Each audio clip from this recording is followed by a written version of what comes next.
오늘 또 이렇게 여러분들 앞에서 함께 하나님의 말씀을 나눌 수 있게 되어서 너무나 하나님께 감사하고 또 기쁩니다. 여러분, 오늘 이렇게 저녁에 하나님께 나와서 예배할 수 있다는 것이 얼마나 감사한 일인지 오늘 우리가 말씀을 통해서 같이 함께 은혜받는 시간을 가지면 좋겠습니다. 오늘 말씀 제목은 고통의 시작은 사람 때문입니다 라는 제목으로 우리 함께 은혜 받길 원합니다. 여러분들 혹시 살다가 말세다 말세야 이런 말 혹시 들어본 적 있으신가요? 제가 어렸을 때는 참 이 말을 많이 들었어요. 어르신들이 본인들이 기준에 뭔가 어긋나면 아이고 말세다 말세야 이런 표현을 참 많이 했던 것 같습니다. 여러분, 그런데 어느 때 이런 표현을 자주 하게 될까요?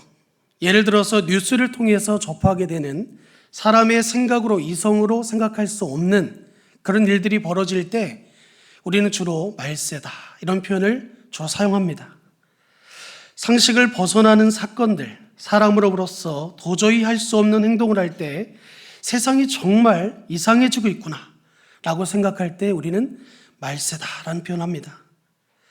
여러분, 말세라는 말의 어원을 국어사전에서 한번 찾아봤습니다. 사전적인 의미가 이러한데 세상이 혼탁해져서 정치와 도덕과 풍속이 쇠퇴하며 악법이 성행하고 정의가 사라지는 시기, 이렇게 되어 있습니다. 그러면 성경에서 말하는 말세는 무슨 의미를 갖고 있을까요? 말세는 문자적으로 마지막 날들 이런 뜻을 갖고 있습니다. 특정한 한 날을 가리키는 것이 아니라 바로 기간을 말하고 있는 거예요. 예수님이 오실 때를 시작으로 예수님이 다시 오실 때까지, 그러니까 예수님의 초림과 재림 사이 전체의 기간을 말씀하고 있는 겁니다. 그래서 말세가 어느 정도의 기간이 될지 우리는 알 수 있는 방법이 없다는 거예요. 다만 우리가 말세를 생각할 때 주목해야 할 것은 바로 미래가 아닙니다. 성경이 말세를 통해 우리에게 주는 교훈은 미래가 아니라 바로 오늘 현재라는 거예요. 바울이 오늘 본문에서 미래가 아닌 현재를 말하고 있습니다. 지금 바울은 누구에게 이야기를 하고 있습니까? 디모데에게 권면하고 있는 것을 알 수 없는 미래의 어떤 시기에 관한 것을 말하는 것이 아니라 현재 디모데가 직면하고 있는 문제에 관해서 말하고 있는 거예요. 디모데는 이미 사도 바울이 경고하는 말세를 살고 있기 때문입니다. 그래서 말세를 살고 있는 디모데에게 사도 바울은 이것을 권면하는 거예요. 오늘 1절에 보니까 처음에 뭐라고 말합니까? 너는 이것을 알라. 무엇을 알라는 것입니까? 디모데를 향한 당부의 말입니다.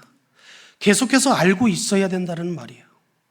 이것을 늘 염두에 두고 너에게 맡겨진 사명을 잘 감당하라는 거예요.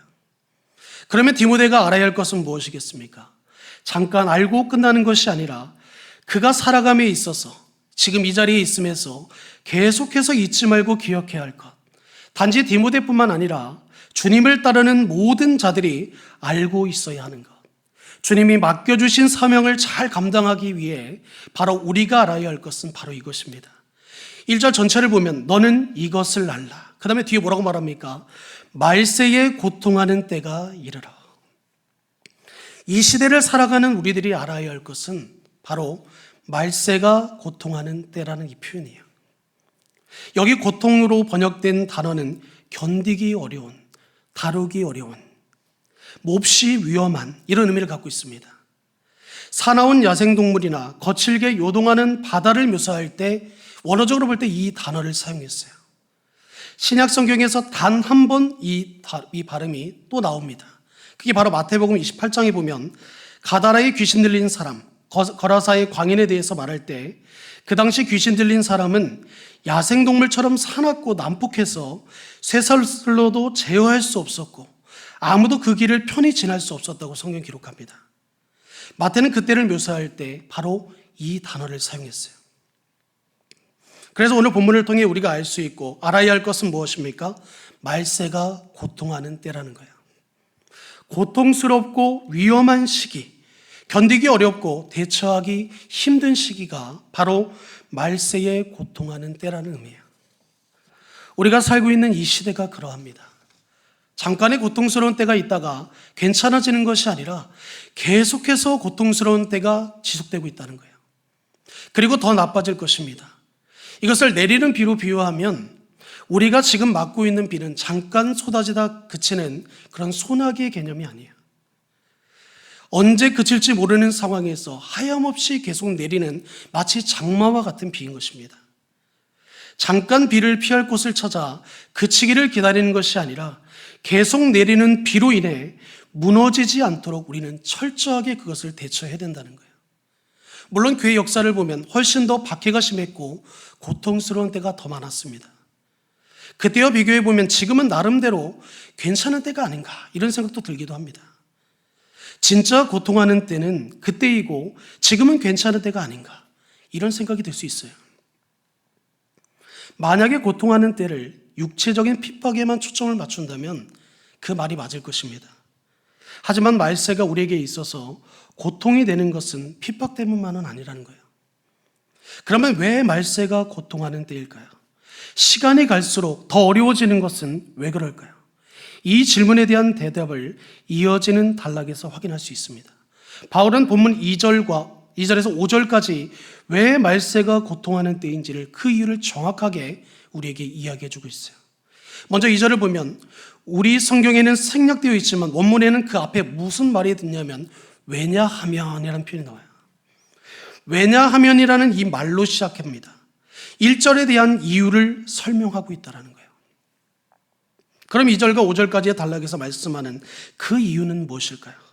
다시 말해 말세의 때를 살아가는 우리가 알아야 하는 고통의 이유, 우리가 사명을 잘 감당하기 위해 대비해야 하는 위험 요소가 무엇이냐 이겁니다. 2절의 초반에 보면 이렇게 말합니다. 사람들이라는 표현이 나오죠. 사람들이 무엇을 했다는 거죠? 이 단락은 사람으로 시작해서 연이어 19개의 수식어로 나열되어 있습니다. 말세를 살아가는 사람들의 모습을 묘사해 주고 있는 거예요. 말세가 고통스러운 이유는 무엇 때문이라고 말하고 있습니까? 바로 사람 때문이라는 거예요.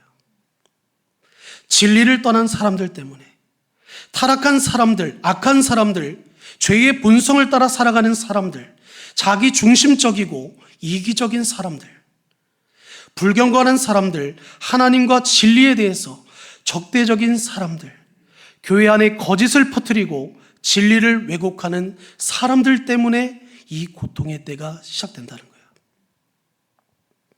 바울은 19개의 수식어를 가지고 이 사람들을 하나하나 묘사하고 있습니다. 고통의 원인이 되는 죄의 목록이라고 할 수 있어요. 여기까지의 내용을 정리하고 그 목록을 차례대로 우리가 한번 살펴보려고 합니다. 먼저 하나는 우리는 지금 말세를 살고 있다는 거예요.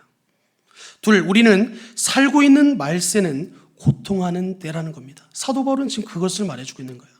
마지막 세 번째는 말세에 고통하는 원인은 바로 하나님의 진리의 말씀을 떠난 사람들 때문인 거예요. 그래서 우리는 지금 떠난 사람들의 특징을, 진리를 떠난 사람들의 특징을 우리는 알아야 할 줄로 믿습니다. 진리에 대한 반대는 계속될 것입니다. 그런 상황에서 우리가 진리를 지키며 우리에게 맡겨주신 그 사명을 감당하기 위해서는 이 말세에 나타나는 사람들의 특징을 알고 우리가 대비해야 될 줄로 믿습니다. 말세에 나타나는 특징은 이렇습니다. 오늘 본문 2절에서 4절 말씀인데 여러분 성경책 보면서 한번 같이 한번 읽어보겠습니다. 시작. 사람들이 자기를 사랑하며 돈을 사랑하며 자랑하며 교만하며 비방하며 부모를 거역하며 감사하지 아니하며 거룩하지 아니하며 무정하며 원통함을 풀지 아니하며 모함하며 절제하지 못하며 사나우며 선한 것을 좋아하지 아니하며 배신하며 조급하며 자만하며 쾌락을 사랑하기를 하나님 사랑하는 것보다 더하며. 이 목록에 대해서 어떤 기준을 두고 분류하기는 사실 어렵습니다. 주석가들 중에도 원어의 형태를 따라 나누기도 하고 이 기록되어 있는 말씀의 특징이나 관계를 통해 나누기도 하지만 그것은 일부에 해당되는 것이고 목록 전체를 매끄럽게 나눌 수 있는 기준은 사실 찾기 어렵습니다. 하지만 제 생각으로는 이 임의로 분류하는 것보다 그냥 차례대로 살펴보는 것이 더 낫지 않은가 생각해 봅니다. 이해하기 어려운 목록이 아니니까 우리 하나씩 한번 살펴보겠습니다. 이 목록들을 보면서 말세에 나타나는 사람들의 그 특징의 모습을 한번 생각해 보시기 바랍니다. 지금 이러한 모습을 우리 주변에서 너무나 쉽게 발견할 수 있어요. 사람들이 먼저 무엇을 한다고 말합니까? 사람들이 자기를 사랑합니다. 모든 일에 있어 자신의 안락과 이익을 우선한다는 거예요. 사람들은 자신을 위해서 자신을 희생하지 않아요. 누군가를 위해서 희생하지 않는다는 겁니다. 그리고 수고하지 않습니다. 두 번째는 돈을 사랑한다고 말씀하고 있어요. 돈을 최고로 생각합니다. 돈으로 자신의 존재의 가치와 의미를 찾으려 하고 돈으로 인생의 만족과 행복을 얻으려고 꿈을 꾸는 거예요. 그 다음 세 번째 무엇입니까? 자랑한다고 말씀하고 있어요. 여기 자랑한다는 말은 그 원어적 의미를 보면 사기꾼을 말할 때 하는 표현이에요. 그러니까 자랑하는 것은 허풍을 떠는 사기꾼이 되는 것입니다.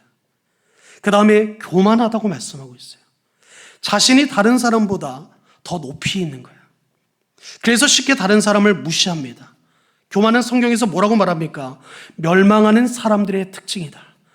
사단 마귀를 닮아가는 모습이다 라고 표현하잖아요. 그 다음에 비방한다고 말씀합니다. 다른 사람을 업신여기고 깎아내리는 말을 해요. 그 다음에 부모를 거역합니다. 하나님이 세우신 권위에 순종하지 않아요. 가정을 무너뜨린다는 겁니다. 그 다음에 감사하지 않는다는 거예요. 은혜를 받는 것에 당연하게 생각하고 자신의 마치 권리인 것처럼 그것을 생각한다는 거예요. 그리고 감사하지 않는다는 것. 그리고 거룩하지 않습니다. 하나님께 속한 것들을 싫어하며 따르려 들지 않아요. 하나님을 기쁘시게 하는 일을 가치 있는 것으로 생각하지 않는다는 것입니다. 그 다음에 무정하다고 말씀하고 있어요. 정이 없어요. 다른 사람에게 관심이 없고 그 사람에게 사랑을 베푸지 않는다고 말씀합니다. 다음으로 원통함을 풀지 않는다. 양보하지 않는다는 거죠. 분노에 차서 계속 원한을 품고 살아갑니다. 누군가를 용서하지 못하고 어떻게든 그것을 갚으려고 드는 거예요. 그 다음에 모함한다고 말씀합니다. 다른 사람을 험담하며 소문을 만들어서 그것을 즐깁니다. 사람들을 이간질시켜서 관계를 망가뜨리는 것. 이것이 사단 마귀가 좋아하는 일 아닙니까? 그 다음으로 절제하지 못한다고 말씀하고 있어요. 자신의 말과 행동, 감정을 조금도 조절하지 못하는 거예요. 인격적으로 바르게 설 수 없고 자신을 제어하지 못하기 때문이라고 말씀하고 있어요. 그 다음으로 사납다고 말씀합니다. 길들여지지 않은 짐승과 같다는 겁니다. 이런 사람에게는 누구도 가까이 갈 수 없어요. 늘 화가 나 있고 건드리면 쉽게 폭발합니다. 언제 터질지 몰라 힘들어한다는 거예요. 그 다음으로 배신합니다. 가룟 유다를 묘사할 때 사용한 단어인데 자신의 이익을 위해 다른 사람을 넘겨주고 다른 사람을 이용한다는 거예요. 선한 것을 또 좋아하지 않습니다. 악을 더 좋아하고 악을 따릅니다. 선을 따르는 수고를 하지 않고 타락한 세상과 어울리는 것이 더 편하고 좋아서 그냥 있는 그대로 사는 거예요. 그 다음에 조급하다고 말씀합니다. 경솔하고 무모하게 모든 것을 그렇게 행동한다는 거예요. 또 그렇게 말한다는 것입니다. 생각 없이 함부로 행동하고 말하기에 다른 사람에게 해를 입힌다고 말씀하고 있어요. 그 다음으로 자만하다고 말씀합니다. 연막을 친다, 연기를 일으킨다는 의미를 갖고 있는데 이 말은 자신이 만든 연기에 둘러싸여서 자신의 모든 모습을 제대로 보지 못하는 거예요. 그 다음 마지막으로 쾌락을 사랑한다고 말씀하고 있습니다. 잠깐의 쾌락을 다른 어떤 것보다 사랑하고 삶의 우선순위에 두는 거예요. 그래서 쾌락을 하나님보다 더 사랑합니다. 하나님보다 그 쾌락을 먼저 선택하는 거예요. 이렇게 18개의 목록을 살펴봤는데 그 시작과 끝이 하나로 연결되어 있는데 그게 바로 뭡니까? 사랑입니다. 잘못된 대상을 사랑하는 것에서부터 이 문제들이 시작된다는 거예요. 하나님을 사랑하고 하나님을 바라봐야 할 우리의 시선이 다른 곳에 가 있다는 거예요. 하나님은 내가 사랑이라고 말씀하잖아요. 내가 너희를 용서한 것처럼 너희도 너희의 원수를 용서하고 사랑하라고 하잖아요. 너희를 힘들게 하는 자들을 위해서 똑같이 눈에는 눈, 이에는 이로 갚는 것이 아니라 너희는 그 가운데에서 기도하라고 말씀하고 있어요. 그를 위하여 그의 죄를, 그의 잘못을 용서해 주라고 말씀합니다. 여러분, 자기를 사랑하고 돈을 사랑하는 것, 그리고 쾌락을 사랑하는 것. 그래서 간단하게 정리하면 사람들이 하나님을 사랑해야 하는데 하나님이 아닌 다른 것을 사랑할 때 이런 문제가 일어난다는 거예요. 잘못된 대상을 사랑하는 것을 오늘 지금 사도 바울은 디모데에게 말씀하고 이야기하고 있는 거예요. 그것이 바로 죄이고 고통의 원인이 된다고 말씀합니다. 사랑하는 성도 여러분, 말세에 나타나는 사람의 특징을 생각해 보면 결국 무엇만 남습니까? 하나님을 사랑하지 않아서 나타나는 증상이라고 우리는 볼 수 있어요. 말세에 나타나는 특징이 바로 그러하다는 것입니다. 사람이 하나님을 사랑하지 않고 사랑하면 안 되는 것들을 사랑하면서부터 그 결과는 잘못된 사랑이 가져오는 고통의 시작이라는 거예요. 자신만 고통받는 것이 아니라 내 주변의 가족과 사람들까지도 고통스럽게 만드는 거예요. 그리고 마지막 하나가 더 남아 있습니다. 제가 초반에 말씀드렸죠. 19개라고. 그것은 바로 디모데후서 3장 5절 말씀입니다. 제가 읽어보겠습니다. 경건의 모양은 있으나 경건의 능력은 부인하니. 말세의 사람들에게 나타나는 마지막 특징이 뭐라고 말씀하고 있죠? 외적인 경건의 모양은 있다는 거예요. 그런데 내적인 경건의 능력은 부인한다고 말씀합니다. 예를 들어 많은 사람들이 교회를 다니고 예배에 참석하고 있죠. 찬송을 부르고 기도에 대해 아멘이라고 응답합니다. 겉으로 볼 때는 괜찮아 보여요. 경건해 보이고 뭔가 경건하게 들립니다.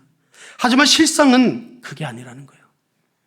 교회에서의 모습과 실제의 모습이 다르다는 겁니다. 속이 비어있는 것이고 그 안에 생명력이 없습니다. 오늘날 많은 그리스도인들에게 이런 열매 없는 모습을 우리는 너무나 쉽게 볼 수 없어요. 실수해 볼 수 있다는 거예요. 실속 없는 바대 포장처럼 겉과 속이 완전히 다른 겁니다. 여러분, 가정에서 자녀들이 가장 시험되는 그 1순위가 누군지 아십니까? 정말 죄송하지만 부모님이에요. 교회에서는 장로님이고 교회에서는 안수 집사님이고 교회에서는 권사님인데 집에만 오면은 세상과 별반 다를 게 없는 거예요. 집에만 오면 똑같이 욕하고 똑같이 술 먹고 똑같이 다른 사람을 비방하고 정죄하고 함부로 대합니다. 물론 우리 성도님들이 그렇다라는 것은 아니에요. 여러분, 그런데 반면에 진짜는 어떤 사람입니까? 참된 신앙은 모양과 능력을 따로 구분하지 않아요. 모양을 무시하지도 않고 능력을 부인하지도 않습니다. 진짜는 마음에서 우러나오고 겉으로 표현되며 삶에서 증명되게 되어 있어요. 그렇지 않으면 아무리 하나님의 마음과 영혼과 정신과 힘을 다해 사랑하는 척한다 해도 그것은 정말 죄송하지만 하나님 앞에 우리가 속이고 있는 거예요. 우리가 속고 있는 것입니다. 사람은 속일 수 있을지 모르지만 여러분도 아시다시피 하나님은 속일 수 없습니다. 사람은 사람의 겉 외모를 보지만 하나님은 뭐라고 말씀했죠? 하나님은 그 사람의 중심을 본다고 했어요. 아무리 이 앞에서 경건한 척해도 그 속이 비어있고 그 속에 생명력이 없으면 정말 죄송하지만 하나님 앞에 지금이라도 엎드려야 됩니다. 하나님은 겉과 속이 다른 외식하는 사람을 가증히 여기신다고 말씀하고 있어요. 그러면 우리는 이런 사람들에 대해서 어떻게 대처해야 되겠습니까? 오늘 본문을 다시 한번 읽어보겠습니다. 3장 5절입니다. 같이 한번 읽겠습니다. 시작. 경건의 모양은 있으나 경건의 능력은 부인하니 이 같은 자들에게서 내가 돌아서라. 자, 뒤에 뭐라고 말합니까? 이 같은 자들에게서 너는 돌아서라 라고 말씀하고 있어요. 여러분, 돌아서야 합니다. 이런 사람들을 피해야 돼요. 여러분, 제가 어렸을 때 제 친구들이 다 술, 담배를 했었거든요. 고등학교 때. 근데 그 친구들을 제가 어떻게든 전도해보겠다고 같이 노래방도 가고 같이 한 잔도 하고 이랬어요. 근데 중요한 거는 제가 그들이 저한테 이끌림을 당하는 것이 아니라 제가 그들에게 이끌림을 당하고 있더라고요. 그래서 하나님 앞에 기도했어요. 하나님, 저 그들을 전도하기 위해서 이렇게 하고 있습니다. 근데 나중에 하나님이 알게 하시더라고요. 무엇이 중요한지, 무엇이 우선순위인지 그것을 말씀하시더라고요. 여러분, 이런 사람들을 우리는 피해야 합니다. 이와 같은 자들의 삶의 방식이나 태도를 본받지 말고 거리를 둬야 된다는 거예요. 만약 그렇게 하지 않으면 다음과 같은 일이 생긴다고 사도 바울은 그 당시 실제 예를 들어서 오늘 본문 6절과 7절에 이렇게 기록합니다. 제가 읽어보겠습니다. 그들 중에 남의 집에 가만히 들어가 어리석은 여자를 유인하는 자들이 있으니 그 여자는 죄를 중히 지고 여러 가지 욕심에 끌림 받아 항상 배우나 끝내 진리의 지식에 이를 수 없느니라. 무슨 말씀입니까? 거짓 교사들은 교묘하게 사람을 유인한다는 거예요. 달콤한 말로 유인한다는 겁니다. 거부감이 없도록, 누가 봐도 옳은 것처럼 다른 사람들이 눈치채지 못하게 몰래 일하는 거예요. 그들의 주된 목적이 뭐라고 표현합니까? 오늘 본문에 보니까 어리석은 여자예요. 본문에 언급된 이 여인은 부유했지만 돈으로 해결할 수 없는 죄의식 때문에 거짓 교사들이 전하는 가짜 복음에 쉽게 넘어갔다는 거예요. 진리를 알지 못한 채 속아서 경솔하게 거짓을 믿었다는 겁니다. 그래서 열심히 뭔가 배우기는 배우지만 아무리 배워도 이 사람에게는 채워지지 않는 것이 있는데, 그게 바로 뭐냐면 하나님의 진리의 말씀이라는 거예요. 여러분, 우리가 아무리 정말 이 앞에서 찬양단으로 섬기고 기도하고 어떤 리더로 서 있어도 그보다 더 중요한 것은 내가 누군가를 판단하기 전에 내가 먼저 죽었는가, 내가 그를 먼저 사랑하고 있는가, 내가 그를 위해 지금 기도하고 있는가. 여러분들, 정말 우리 솔직하게 우리 담임 목사님 위해서, 가정을 위해서 내 기도는 하지만 내 옆에 있는 정말 어려움을 겪는 그 지체들에게 관심을 가지면서 얼마나 기도하고 있습니까? 그들을 위해서 얼마나 눈물을 흘리고 있습니까? 우리는 정말 하나님 앞에 먼저 서봐야 되는 거예요. 말세에 이런 일이 벌어지고 있다는 겁니다. 우리는 바울의 명령대로 이것을 알고 이 같은 자에게서 돌아서라는 거예요. 그러면 이러한 악을 행하는 거짓 교사는 어떻게 될까요? 8절과 9절에 보니까 안네와 암브레가 모세를 대적한 것 같이 그들로 진리를 대적하니 이 사람들은 그 마음이 부패한 자요, 믿음에 관하여는 버림받은 자들이라. 그러나 그들이 더 나가지 못할 것은 저 두 사람이 된 것 같이 그들의 어리석음이 드러날 것임이니라. 속이며 거짓을 전하는 자들이 일시적으로 마치 성공한 것처럼 보일 수 있어요. 만약 이단과 사이비 종교가 포교 활동을 통해 세력을 키우며 그들의 성공을 자랑할 수 있습니다. 하지만 결국 그 어리석음은 어떻게 되겠습니까? 모두 드러나게 되어 있다는 거예요. 진리를 대적한 것과 그 부패한 마음과 믿음에 관하여 자격을 미달이라는 것까지 모든 사실이 밝혀지게 된다는 겁니다. 모세를 대적했던 두 마술사 안네와 암브레가 그랬던 것처럼 말입니다. 여러분, 때때로 진리를 대적하는 사람들 때문에 교회가 어려워질 때가 얼마나 많습니까? 세상의 타락한 문화와 방법으로 교회를 힘들게 하는 사람들도 있어요. 믿는 자로서 세상을 살아갈 때 마음이 어렵고 괴롭고 외롭습니다. 하지만 그렇다고 여러분, 두려워할 필요는 없어요. 거짓이 성공을 거두는 것처럼 보이더라도 흔들릴 필요는 없습니다. 가짜는 잠깐 인기를 끌 수 있지만 결국 오래 가지 못해요. 잠깐 잘 되는 것처럼 보일 수 있지만 영원하지 않다는 사실을 믿으시기 바랍니다. 결국은 그 실체가 낱낱이 드러나게 될 것이에요. 진리를 따르는 자, 하나님이 인정하시는 사람만이 세상 끝날에도 당당히 설 수 있는 것입니다. 우리는 넘어져도 다시 일어나야 되고, 넘어져도 그 문제를 바라볼 것이 아니라 그 문제 뒤에 나와 함께 하시는, 여전히 내 안에 역사하시는 그 성령 하나님의 그 은혜에 감사함으로 우리는 비록 또 죄를 범했지만 하나님께 회개하고 다시 돌아가면 되는 겁니다. 이렇게 해서 오늘 본문을 우리가 한번 살펴봤는데, 저를 포함해서 우리는 말세에 고통하는 때를 살고 있습니다. 그렇기 때문에 개인적으로는 걱정되는 한 가지가 있어요. 그것은 세상에 대한 것이 아니라 바로 오늘날 우리나라의 조국교회, 바로 교회를 향한 그 마음입니다. 세상에서 오늘 본문에 나오는 이 말세의 특징을 볼 수 있지만 때로는 교회에서도 이러한 특징을 볼 수 있다는 사실이 너무나 마음이 아파요. 하나님이 좋은 씨를 뿌린 밭에 마귀도 가라지를 뿌린다고 성경은 기록합니다. 그래서 교회에는 진짜도 있지만 가짜도 있어요. 알곡도 있지만 가라지도 있다는 겁니다. 교회에서 믿음을 고백했지만 여전히 세상의 가치를 따르고 하나님을 사랑하기보다 자기를 사랑하고 돈을 사랑하고 쾌락을 사랑하는 그 삶에서 열매를 찾을 수 없는 그런 삶이 교회 안에도 있다는 거예요. 부패한 마음과 거짓된 믿음을 가지고 있다는 것입니다. 오늘 우리가 읽었던 3장 5절 말씀처럼 경건의 모양은 볼 수 있지만 그 능력은 부인하는 자가 있다는 거예요. 찾아볼 수 없는 사람입니다. 이러한 사람들로 인해 오늘날 조국교회가 너무나 걱정이 됩니다. 물론 모든 교회가 그런 것은 아니에요. 그러나 교회가 왜 욕을 먹고 있습니까? 성경에서 마치 말하고 있는 것처럼 너희가 내 복음으로 말미암아 핍박을 받고 너희가 그런 고통을 당한다는 그런 의미겠습니까? 아닙니다. 교회가 교회답지 못한 모습으로 모든 사람들을 품어야 할 교회가 오히려 세상 사람들을 대적하고 잘못된 길을 인도하고 안내하는 이런 경우들이 얼마나 많습니까? 여러분, 우리도 마찬가지라는 거예요. 내 자신을 한번 진지하게 돌아보시기 바랍니다. 나는 지금 어디에 속한 사람인지, 나에게는 어떤 특징이 나타나고 있는지, 어떤 열매를 맺고 있는지 한번 점검해 보시기 바랍니다. 디모데가 그렇게 해야 했던 것처럼 우리는 돌아서야 됩니다. 물론 죄의 유혹은 달콤해요. 한 번만 더 하면 안 될까? 한 번만 하면 되잖아. 그런 마음을 가질 수 있지만 그 한 번이 두 번이 되고 나중에는 아예 그 구렁텅이에서 나오기가 힘듭니다. 제약된 세상에서 넘치는 악에게 휩쓸리지 않도록 고통이 따르더라도 우리는 맞서 싸우라고 말씀하고 있어요. 그러기 위해서 여러분 기억하시기 바랍니다.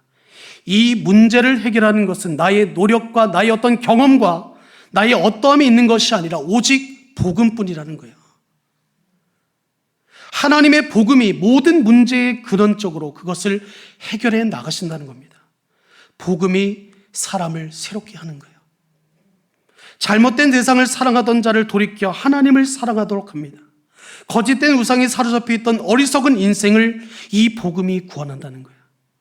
주님에게서 인생의 참 의미와 가치를 발견하고 주님을 위해 살도록 이 복음이 만든다는 거예요. 복음이 하나님의 능력이 이런 일을 행한다는 사실을 믿으시기 바랍니다. 나의 믿음의 경륜이 중요한 것이 아니에요. 어제의 나의 그 믿음이 오늘의 나의 믿음을 보장해 주는 게 아닙니다. 오늘 내가 주님 앞에 코람데오 하나님 앞에 어떻게 서 있느냐가 중요하다는 거예요. 아무리 어제 내가 정말 세상 말처럼 아무렇게 살았을지라도 오늘 다시 하나님께 나와 엎드려 하나님, 제가 정말 잘못했습니다. 내 죄를 용서해 주옵소서. 내가 주님의 자녀인데 세상과 별반 다를 것 없는 그런 삶을 살았습니다.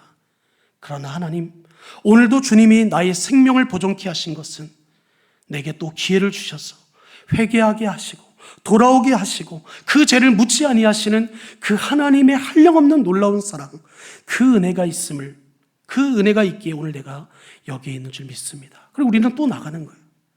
이것이 그 당시 디모데와 오늘을 살아가는 우리들에게 바울이 전하는 메시지라고 저는 생각합니다.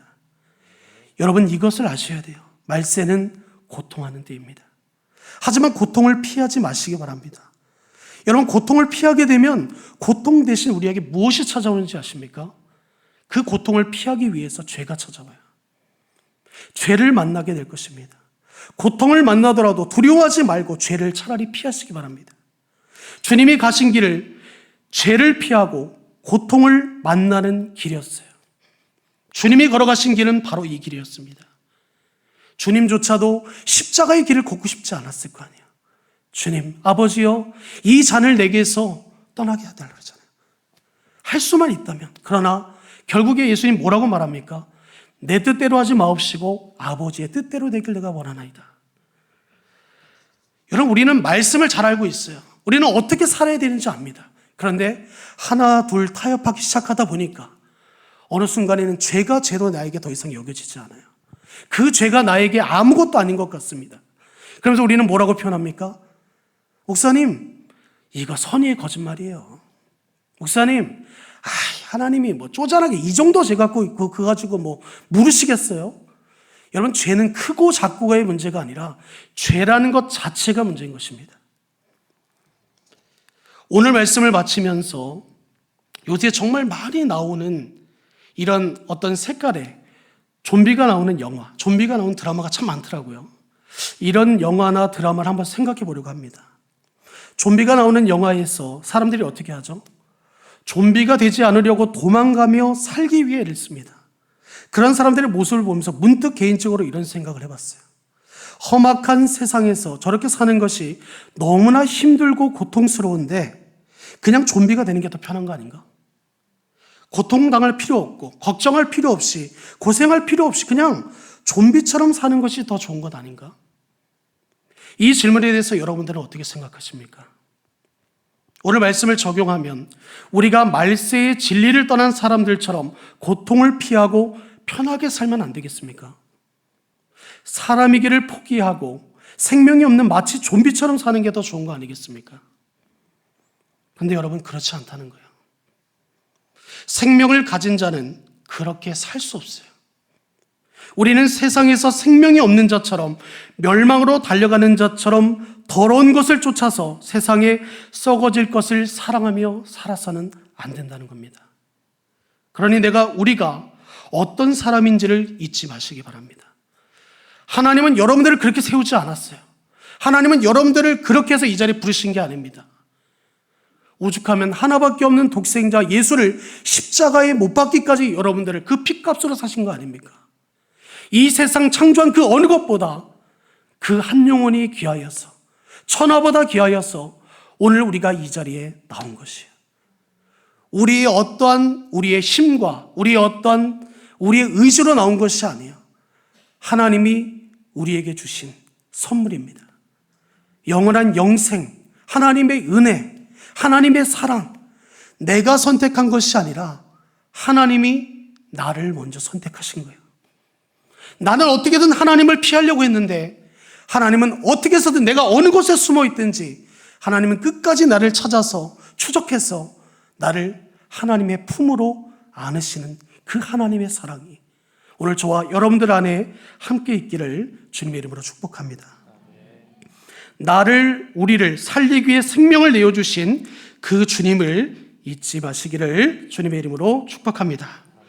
우리 시간 찬양으로 하나님께